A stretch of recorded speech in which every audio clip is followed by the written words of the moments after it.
hours every day. I don't have time to eat. How long can I keep doing this? One day I may die. I'll give myself 1 more year. But if not, I'm going to find another job. And it turns out I still remember I did more than 10 deals for one project. Ladies and gentlemen, welcome back to another episode of More Than a Sale, where it's just not about the successes, it's about the failures, the hardship, the sorrows to get to where you are today. And with me, I have one such individual. She's a $1 billion agent. She has over 1,200 agents and founder of Bay Street Group. Vicki, it's an absolute pleasure to have you on this podcast. Thank you, Wang. It's my pleasure. At the very beginning, to be honest with you, I cannot do this. It's too much, so hard. Your story has ever been told before. And I was so inspired. I said, you know what, one day if I ever get an opportunity, I'd love for the world to know your story. During the COVID, that's a time I feel, okay, I cannot do this anymore. Don't you ever get burnt out? When I was individual agent, I think I got burned out. Year 2010, that's the year I got my license. When I'm getting older, I have a more ability to handle the pressure. I believe this is going to work. I'm just trying to make it happen. I just keep working on that. You have to be strong. You have to do this. Vicki, it's an absolute pleasure to have you on this podcast. Thank you, Wang. It's my pleasure. I don't think your story has ever been told before. And when you and I were in Italy and we were driving in our Maserati, which you solely handedly gave me the car to drive, and I was like your driver and your chaperone, and we were sitting down, we were listening to music, and while we're in the streets of Italy, you were talking to me about your background and your story, and I was so inspired. I said, you know what, one day if I ever get an opportunity, I'd love for the world to know your story. So what is the Vicky Huang story? What is that? Yeah, I was born back in China. I grew up in China. I'm the only child in the family. So I'll say I grew up in a very strict family. My parents, they wanted me to always spend most of the time study, and they really care about my marks, and they want me to be the top student in the class. I think it's pretty common in China. Every child is grow up that way. So we have kind of a pressure. We always have to study to make sure that we're doing right. Actually, I have my uncle. He come to Canada back into 90s. Yeah. And he's my father's younger brother.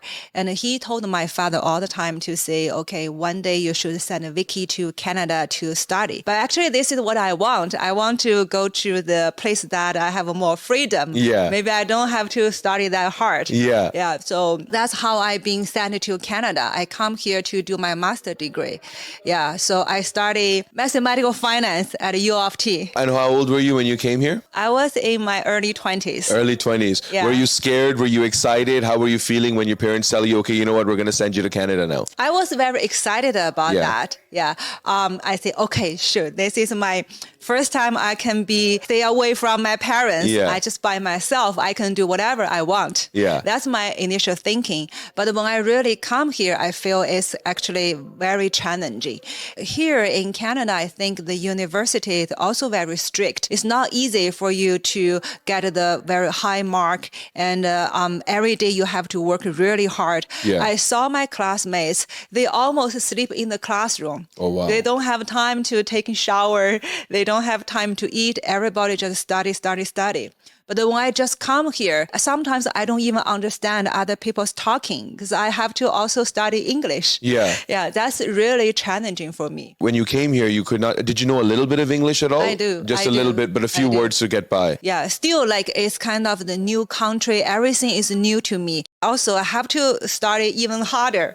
So it's different from I thought at the beginning. And what was your field? Masters of what? What were you studying? What was the degree that you were going after? Master in mathematical finance. Mathematical finance, okay. This is a special program hosted in U of T. Yeah. They can only have 28 to 30 students. Wow. Yeah, we all stay in one classroom. All the professor will come here to teach us. We're not going everywhere to take different class. So that's why our lab, our classroom is every day the place that we spend over 12 hours there every day. And what would you have done with this field? So let's say you've completed your master's, I'm assuming. So what would you have done? What were you doing right after your master's then? I found a job in the bank. Yeah. As usual. Like the purpose we get into this program is we know that, okay, it's easier for us to get the job in the investment banking area. Yeah. Yeah. I got the job at TD Securities. That's my first job there. But by that time, I'm just international student. Yeah. So sooner I find out I have another trouble that I have to apply for the immigrants, but it takes a longer time than my expiry date of my work permit. Yeah. So I have to get the employer that they can sponsor me to get a work permit. Wow. Back to those days. Yeah. So that gave me some hard time. So TD as a very big institute, it's hard for me to go to your employer and ask for that Yes. in the first place. Yes. Then I have to leave TD. I find the job in another smaller company. Yeah. So I stayed there for a couple of years. And then after I become the permanent resident, then RBC Capital Market recruited me from that small company. And were you staying with your uncle the whole time while all this is happening, or did you move out in your own place? Like, what did that look like for you? When I just arrived in Canada, yes, I stayed with my uncle for a year or two. Yeah. And once I found the job, then I moved out. Then you moved out. You're like, okay, uncle, thank you very much. I'm out of here. And did you stay by yourself? Did you stay with a group of friends? How did you stay? I stayed by myself. You stayed by yourself. I like the time, like I have my personal time. I don't like to live with And what other city did you people. stay in? Did you stay close to university? Did you stay in downtown, or did you stay either in the Peel region or the the York first region? I live very close to the U of T, and sooner I moved to the waterfront. Okay. Yeah, I like water. The apartment I rented, it has a very beautiful lake view. Very beautiful lake view. Yeah. That's incredible. And now you're selling these lake views to all your Yes. clients all together. Let me ask you this. Amidst all of this is going on, what's your mindset? What are you thinking? How are you feeling? You're by yourself. You're in the country. You can't speak the language properly. I'm sure you've made a few friends already. How are you feeling while all of these things are going on around you? Were you scared? Were you nervous? Were you confident that, no, that's okay, I will survive? Or you were just happy? What were you feeling? Yeah, at the very beginning, to be honest with you, I'm kind of scared. I still remember that I don't even have cell phone at the beginning. I have to go to those. We don't have that anymore. The bell stand phone. The payphone. Yeah, payphone. I go there. I call my mom. I was crying there. I said, I cannot do this. It's too much, so hard. She said, like, oh, you have to be strong. You have to do this. She always encouraged me, but I really had a very tough time my first year here. I remember that I cried a lot every night, and I cried. I felt, okay, the class was so difficult, and sometimes I couldn't understand. I'm just afraid I'm going to fail all the exams. I couldn't get my degree, and then I have to go back to China. Yeah. I was very scared. Who were you more scared of, your mom or your dad? Both. Both? Okay, they were both equally strict altogether? Both. Yeah. And you're the only child, I'm assuming? I am. Okay. I am. So when you would talk to your mom, would you say, don't tell dad this happened, or don't tell my father that this happened? Or if you're talking to your dad, you say, don't tell mom this happened. Do you ever do that, or they both would find out? No, I don't. I know that they're going to find out. So Yeah. I don't see, you don't tell my dad. I tell my mom all the time, don't tell dad. Okay, listen, this happened, I'm fixing it. Don't tell dad, okay? My dad actually, probably he's nicer than my mom. Yeah. My mom is slightly more Yeah, she's a strict. bit more strict altogether. Yes. And while all this is happening, how was the finances like for you? Because you had a job, I'm sure you can support yourself, but were there ever times where you're like, oh my God, I'm going to run out of money soon, or I need to start working a little bit more on my job, or I need to start looking at other options? Did you ever have a situation where you thought that I'm going to run out of money? I think I'm lucky, so Yeah. I don't have that problem. I'm lucky. I always have got a job, and they pay the fairly salary, so Yeah. I can raise myself. That's no problem. Amazing. Yeah. And amidst all of this is happening, how did real estate fall? Because now you have a mathematical degree that you've studied for, and you're supposed to be an investment banker. How does real estate come into all of this? A lot of people ask me that. Yeah. I got a very good job at the RBC Capital Market. I'm Yeah. happy with that. But like me and my husband, we're both working for the investment banking. Yeah. And we actually been through the financial crisis. And we see, okay, when that happens, all the financial institutions, they have the hard time. I saw some of my coworkers, they lost the job. So then that makes me thinking, should I continue the couple working in the same industry? I started thinking of that. And at the meantime, and we like to invest in the real estate. So that just all in a sudden give me some idea to say, how about I'm just getting the real estate license? But at the beginning, I'm not thinking I'm going to be the full-time agent. I'm just thinking I just try to save some commission for myself. Yeah. And I can get more real estate information easily, right? Yeah. So that's the initial thought. I just got my license. And then year 2010, that's the year I got my license. And that's also the year I'm having my first child. Wow. So during the maternity leave, I decided that, okay, I want to give a try. I want to give a try to see if I can be the good agent. Then I become the full-time agent during the maternity leave. I think I did very well. At the end of maternity leave, I made the crazy decision. I said, I'm going to quit my job from bank. I'm going to become the full-time agent. Yeah. So I just sent an email to my manager. I said, I'm not going to come back. I'm going to quit my job. And during maternity leave, when you had your real estate license, because you were doing it as a part-time basis, did you do a few deals on your own that gave you confidence that, you know what, okay, I can quit my job and I have something to work towards?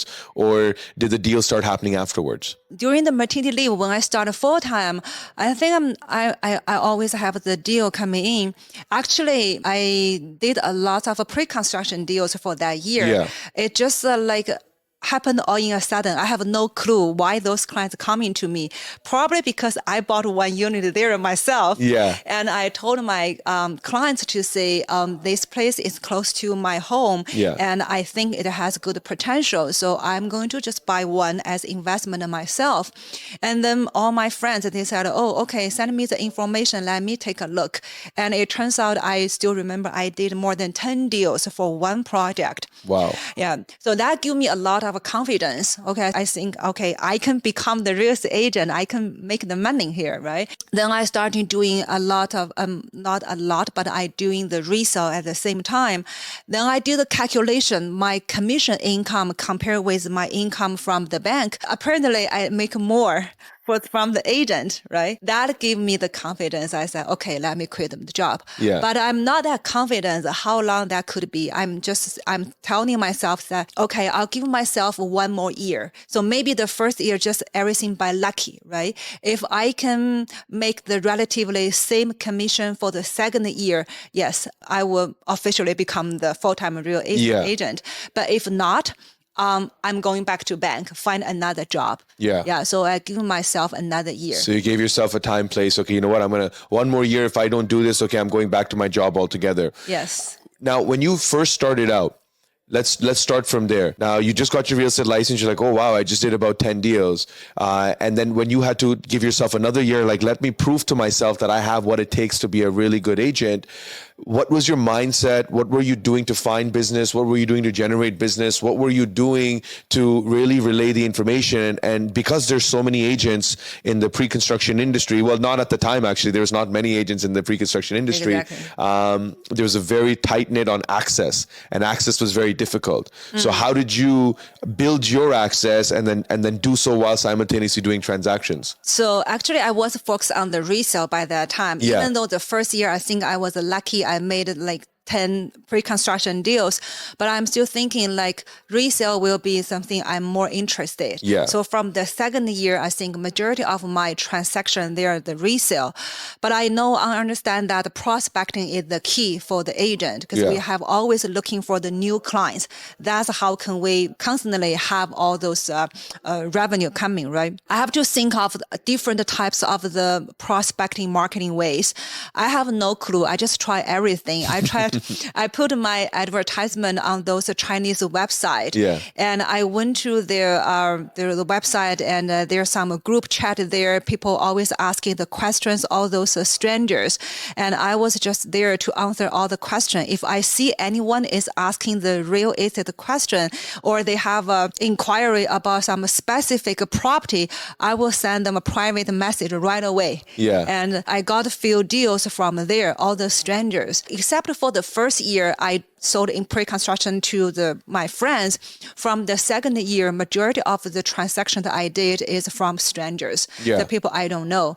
I think for the resale, the friends, they don't trust you. They don't know how can you really sell my house, right? You're new. And how much you know about the real estate. I'm not even confident to let you buy the house for me. I understand their concerns. So I just try to get all those strangers to be my first client. And I try all the social media. And by that time, there's no non-spam. I even bought the email address from some company. I sent out e-blast. I got the clients from all those different marketing ways. Wow. So you were trying all these different ways. You're like, let me see what clicks. And what do you think was one of the most effective things that worked for you in your business? I think social media. Social media. Yeah, social media. I started using that yes, I do advertisement on those websites. And also I started using Facebook and also LinkedIn. I think I have some advantage is because my background is coming from a financial industry. Yeah. I got lots of decent clients from the LinkedIn. So I quickly have over 2,000 friends on LinkedIn. Wow. And I posted a lot of real estate stuff there. And they come to me, they become my clients. Those clients, they're very good. They even give me very good testimonial. They wrote on the LinkedIn. That helps me a lot. And amidst all of these things that are taking place, when did Bay Street officially exist, or when did Bay Street become created, and you started hiring agents, and now you're 1,200 plus agents? So at what point in time did the idea of Bay Street come into play? Bay Street is coming very naturally. I think year 2016, I started the Bay Street. But before that, I think from year 2014, I started to run the team. So I think I cannot do everything just by myself. It's too much. So I have to leverage people, working with the different people. So then I started to working the team. So I have team members working for me. So I think by that time, because I'm good at marketing, so I think my job is just do the lead generation. I go try different way to generate the leads, and I pass that to my team member to work on. So once I have a team grow, then I start thinking, okay, how can I go to my next step? Then the brokerage idea is coming to my mind. Then I opened the brokerage in the 2016. Wow, that's incredible. And when you did that, amidst from this period of you getting your license to now you having a baby as well, and then now you have a new venture of real estate where you're like, I need to do it. How was it managing all of these three things together, of having a company, having a newborn, trying to make transactions, you just quit your job in a way, What are you going through? How are you handling it all? Did you sit down with your husband and discuss these things? Like, how did you figure it out? Tell me about the process. Yes, of course. I did discuss with my husband about all my decisions. He's very supportive. I think I'm pretty lucky. All my family members, they are very supportive of my career. They never complain. I remember that, like, my husband always tell the funny story to my friends to say, we used to live in the condominium. And when we go out for the family dinner things, and we have to wait for the elevator, then my phone ringing. I keep answering my phone, and everybody is just waiting for me there for half an hour. Everybody just stand around me. They're watching me taking the phone calls. But they never complain. I think I'm pretty lucky. And one thing I can definitely say about you, having traveled with you a few times now on the builder trips, that you definitely do take all your phone calls, no matter what, any point of the day. And even sometimes if there's an event going on, you leave early just so you can get some work done and coordinate. That's dedication and commitment. So that's incredible. Let me backtrack a little bit, because I really want to understand what drives Vicky. In the real estate community, the builder community, everybody understands and everybody knows how hard of a worker you are, including myself, because even when sometimes I message you at early in the morning or even late at night, you respond back, and I'm thinking, when is Vicky going to sleep? I'm trying to calculate the hours and the times, and you're a machine when it comes to these things. But don't you ever get in a position where you get burnt out? When I was individual agents, I think I got burned out because everything is just on you, just yourself. You feel like sometimes too much. You really cannot do this anymore. Yes. But when I started to have a company, it's different. I have so many employees. If I really think it's hard, I talk to my employees, talk to my managers. We find a solution together.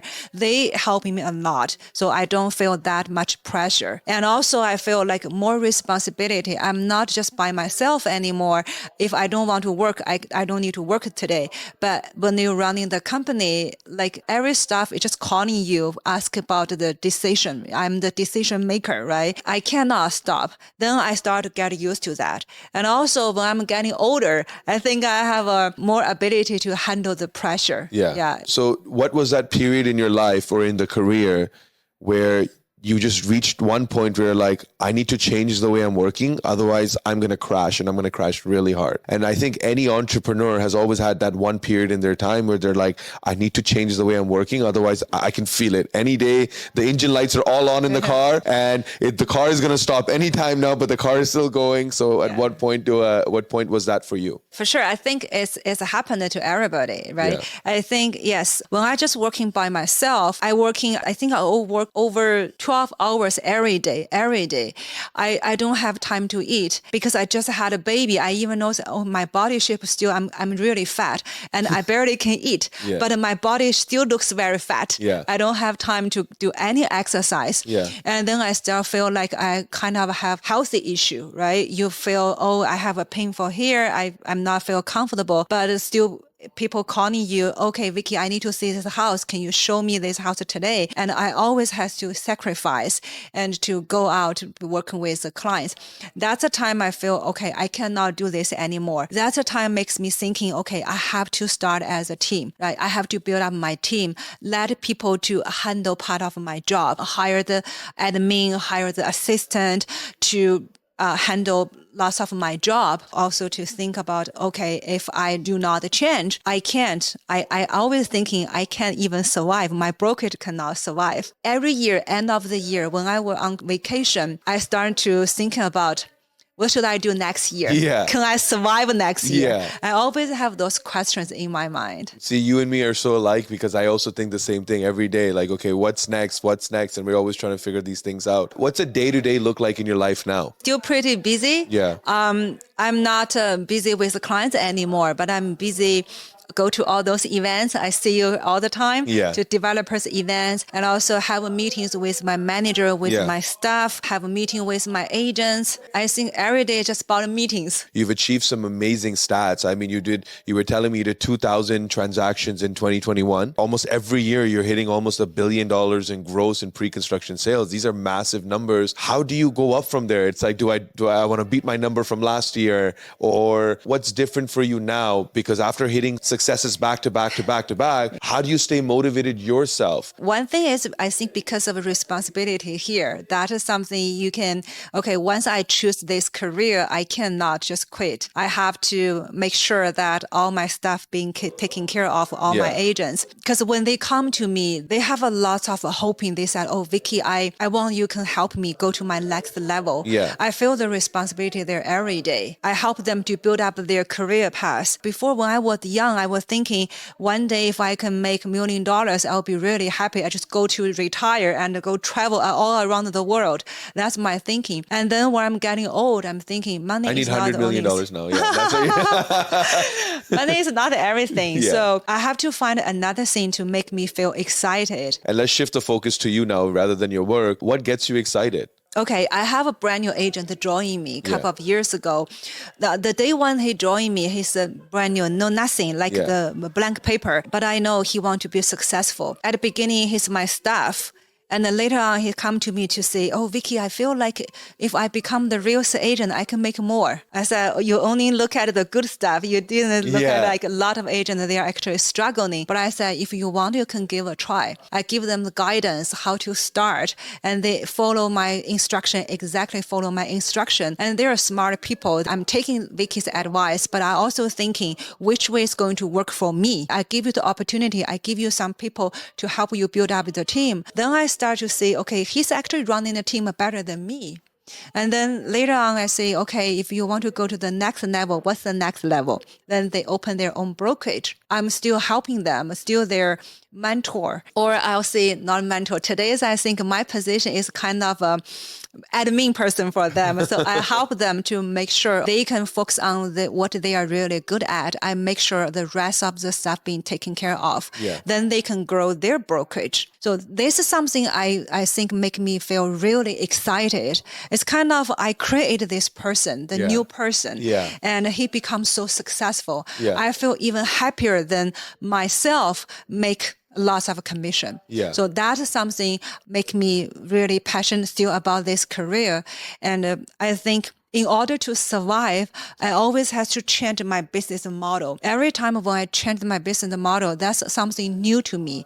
Then I always be excited for the new stuff. That also keep me very passionate about what I'm doing every day. We share the same values and we share the same thinking process, because I also feel the same way. There's no bigger joy than seeing an agent from your brokerage walking up on stage, getting that award, or seeing that, look, I saw you start from here and look how far you've come. I've seen young individuals, young professionals, 21, 22 years old, and they're 26, 27, they're doing an incredible job. Some individuals that came with earning only this much and now their earning has doubled or tripled because of certain things that you've supported them with. And that's one of the things of being an entrepreneur, that you can never take credit for anybody else. And I realized that about myself. I said, each person's success is their own responsibility. If I can just be a small part of it, and I don't want credit for it, I'm just doing it because somebody did it for me. And I was very thankful and grateful for that person for just sharing that knowledge. I've learned something from someone. I even learned something from you sometimes, and vice versa. And so it's like pay it forward altogether. Let me ask you this, kind of jumping in. What do you do in your personal time? It's always about work. I know that. What's an off day look like for Vicky? I think this is a big question the whole world wants to know. Yeah, now, of course, if I have some free time, I always spend all my time with my kids. Yeah, they grow up too fast. I figure out I already missed a lot. Yeah, I cannot waste any more time. I missed a lot. Yeah, I always say I feel guilty to my kids. Because from the day they were born, I was busy working. I missed a lot of their time. One day when I realized they already grew up, I started learning how to cook. Now I prepare their breakfast. And my daughter always sent me the picture to say, Mom, I want to eat this. Can you try to make it?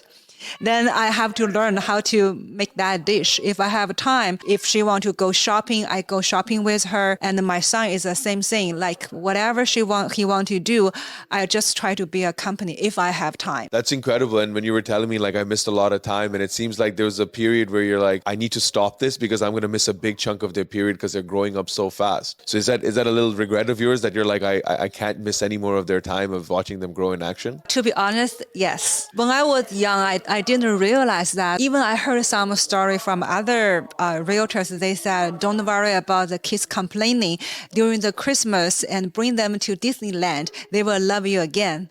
But then I realized it's not the case. They remember. I still remember one day my daughter told me that, Mom, why should I listen to you? You are not at home all the time. You never taken care of me. Why should I listen to you? I feel heartbroken, but this is the truth. Then I started to change. I said, okay, I'll try my best to spend all the time with you. I can get up earlier in the morning, just prepare the breakfast. You may not like it, but at least I tried. And now do you and your daughter kind of go out and have mom and daughter dates of like, grabbing food or going out on a trip or a vacation? Have you done that now? I tried. I did. Yeah. So now I think they start to like me more than before. Yeah. Before the COVID, everybody just so busy. Like I didn't realize. They told me, Mom, why don't you just come into our school for this event? I barely can make it. I didn't realize that really matters. That's the thing I really appreciate COVID. That makes me start thinking I should make it to their school event. I should spend more time with them. That's the time I get up early to starting to learn how to cook the breakfast. If they want to go anywhere, I try to make it. But still, I think I still disappointed them a lot. Lots of things I still cannot make it. It's one of those things where you realize with time, and I'm glad you realized it fast because now you got a chance to recalibrate. Moving forward in the conversation a little bit, I wanted to ask you, what's something that motivates you from a personal front of whether it's a book, whether it's a movie that you saw? What's your greatest inspiration? Actually, I read a lot of books regarding the real estate because when I was brand new, I have to learn from those books. There's a book called The Millionaire Real Estate Agents, by Gary Keller. Yeah, he's one of my favorite authors. writer. That's why I start to build up my team. So if you want to make more commission, which everybody want to make that, so you have to think of the smart way to do that. I learned a lot from that book. I have to build the team and leverage people. Then we can actually make more money. Our goal is to make pie bigger, not just eat the whole pie. I read that multiple times. Wow, that's incredible. Yeah. And what's one of your favorite quotes that inspires you or that you read sometimes and you're like, this is one of my favorite things that I've ever read? There are actually a few, but one of that I was thinking recently is actually also by Warren Buffett. He has a lot of words I like to use to inspire myself. I think one thing he mentioned that the worst type of a business is like the company can grow rapidly, but require significant capital to support that and then make little or no money. So I always have to remember that, especially after I started running the company, because a lot of cost. And yes, I want to grow fast. I want to get more business, and I spend a lot of money on that. But I also thinking, okay, you have to control your cost. If that like money is not the only thing for you to grow the business, you have to also think of other ways, right? Otherwise, the brokerage cannot survive, especially in today's market. Yeah, you're telling me about it. Okay, we're both sharing the same feelings altogether. Yeah. What does the world see Vicky as? What would you want the world to know as? Who is Vicky Huang? I'm just a normal person, a normal woman. Yeah, so I don't think I have anything really special. It's just I like what I'm doing right now. If I like it, I just keep doing that. I don't really care how the other people see that, how the other people judge me. I believe this is going to work. I'm just trying to make it happen. I just keep working on that. There you have it, folks. And Vicky, this is easily one of my favorite episodes. I truly enjoyed our conversation. Hear this, or you're watching this, you're going to realize how humble of a person she is. The facts that the hardships that she's gone through, to the challenges that she faces. When you're a hard entrepreneur, all you focus on is, okay, cool, here's a problem, solve it, on to the next. I have something in front of me where there seems to be a challenge. Let me figure this out. Let's get it out of the way, and you move on to the next. You don't dwell over your problems. You don't dwell over the past. And I think Vicky is one such individual who doesn't do that at all, and she's always moving forward no matter what. Thank you for tuning in for More Than a Sale. Look forward to seeing you next time.